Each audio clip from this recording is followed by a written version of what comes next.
সিজদায় গেছি, পায়ের নিচে যাই নামাজ, তাও গরম মানে না। তার নিচে দিয়েছি জুতা, তারপরেও গরম মানে না। কপালে যাওয়ার পরে মনে হলো ফুসা পড়ে গেল।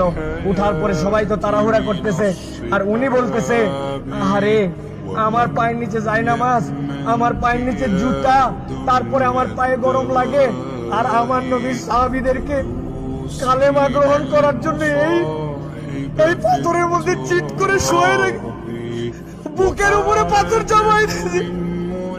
আমার নবীর সাহাবীদেরকে পাগলা উটের পিঠে বেঁধে এই মক্কার অলিগলিতে টেনে ইচ্ছড়ে বেড়াইছে।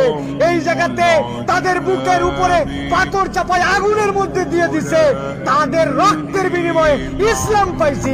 আজকে আমি 2 রাকাত নামাজে পায়ের গোড়ালি গরম হয়ে যাচ্ছে জন্য কষ্ট হয়, এসিটা একটু কম ঠান্ডা মারে জন্য কষ্ট হয়, আমার মাথার উপরে যদি একটুখানি সুন্দর ছাতা না থাকে কষ্ট হয়।